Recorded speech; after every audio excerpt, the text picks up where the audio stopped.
She was young, brilliant, athletic, a college student with her whole life ahead of her. On a frigid February night in 2004, she crashed her car on a rural road in New Hampshire and vanished without a trace. No blood, no footprints, no signs of struggle, just an abandoned vehicle and a million unanswered questions. This is the story of Maura Murray, one of the most enduring and perplexing missing person cases in American history. Welcome to Captain Justice True Stories. Subscribe now, because justice is coming. Maura Murray was born on May 4, 1982, in Hanson, Massachusetts.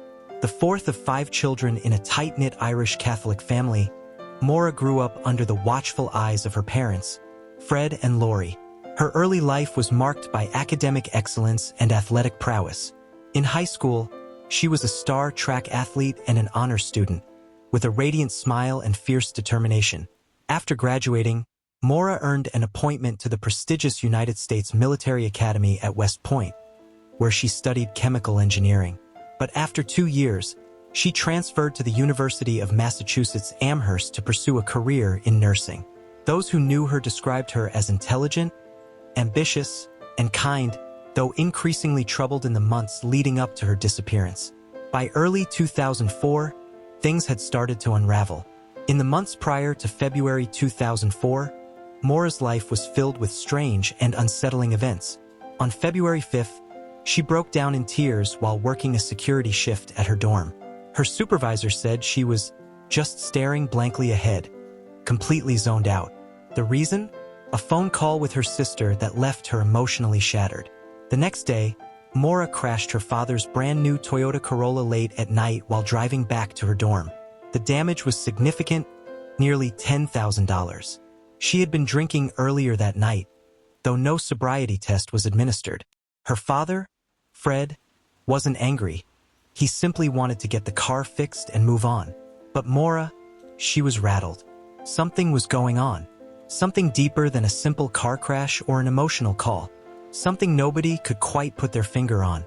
On Monday, February 9, 2004, Maura sent emails to her professors at UMass claiming there had been a death in the family and that she would be gone for a few days. No such death had occurred. She then packed up her dorm room, removed photos from the walls, and took most of her belongings. She withdrew $280 from an ATM, purchased alcohol at a nearby liquor store, and printed MapQuest directions to several destinations in Vermont and New Hampshire. That afternoon, she drove north in her black Saturn sedan. Her destination? Unknown. Her plan? Still a mystery. At 7:27 p.m., in Haverhill, New Hampshire, Maura crashed her car on a sharp curve along Route 112, a dark, icy road cutting through the White Mountains. A local school bus driver, Butch Atwood, stopped to help. She declined assistance, saying she'd already called AAA, though there's no cell service in that area. 10 minutes later, when police arrived, Maura was gone. The scene was eerie. The driver's side door was locked. The windshield was cracked. The car had clearly hit a tree.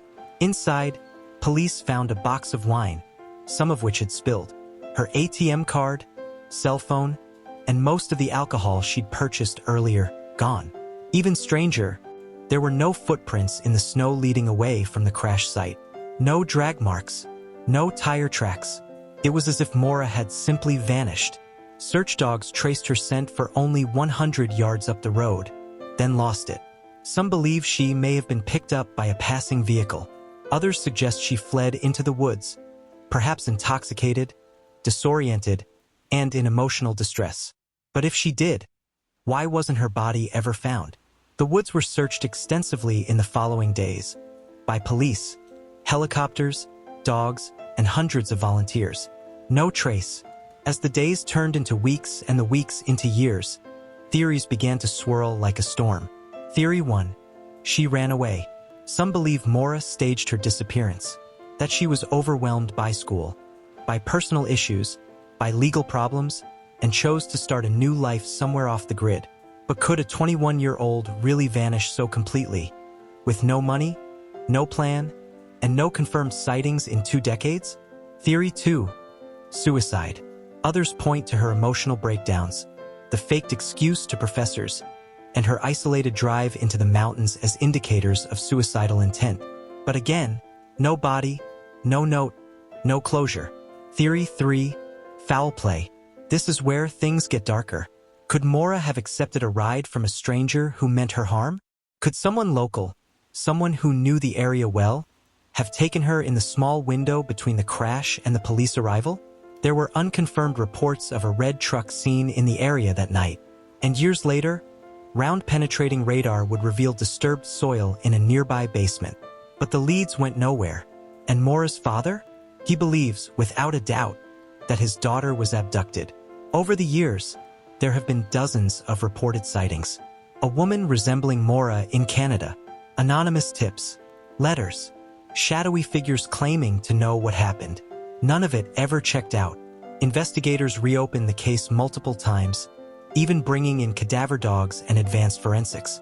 In 2021, a home near the crash site was excavated after years of suspicion and pressure from Maura's family. But again, nothing. Each time hope flickered, it was extinguished by silence. Some point to Maura's past: the credit card fraud charge, the car crash with her father, the disciplinary issue at West Point. They suggest a pattern of impulsive behavior. A woman on the edge. Others defend her fiercely, saying those events were minor, typical of any stressed college student. That the real story isn't about a troubled young woman, but about an inadequate investigation and a missed opportunity to act fast when it mattered most. Fred Murray, Maura's father, never stopped searching. From the moment she disappeared, Fred has waged a relentless campaign. Media appearances, vigils, lawsuits for access to case files. For years, he was a fixture in the Haverhill area, knocking on doors, chasing rumors, demanding answers.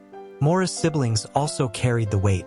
Her sister Julie, a former West Point cadet herself, has been vocal in interviews, podcasts, and documentaries. For them, the pain never faded. The questions never dulled. Where is she? What happened on that road? And who, if anyone, knows the truth? Maura Murray's case didn't just launch an investigation. It launched a movement. In many ways, her disappearance predated the true crime podcast boom, the Reddit sleuths, the digital cold case communities. Her story became one of the first internet-era mysteries, dissected frame by frame, timeline by timeline, theory by theory. Documentaries from Oxygen and YouTubers alike kept her case alive. Forums broke down every call log, every detail of the crash. Amateur detectives still debate everything, from the angle of the Saturn skid marks to the intent behind Maura's emails. But still, no answers. Only questions, theories, and time. Sometimes in stories like this, the person gets lost in the case. Maura wasn't just a file number or a missing poster. She was a daughter, a sister, a young woman who loved running, who once dreamed of becoming a nurse, who had fears and flaws like all of us. Her story matters not just because of the mystery, but because of humanity. Because she mattered. Because someone out there knows the truth, and they've stayed silent for 20 years. We may never know what happened to Maura Murray that winter night in New Hampshire.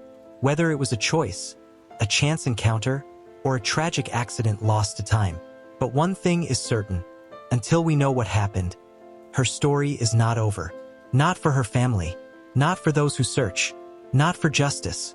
If you know something, anything, about the disappearance of Maura Murray, contact the New Hampshire State Police. And if you're just as haunted by this story as we are, subscribe to Captain Justice True Stories. We'll keep asking the hard questions until someone answers.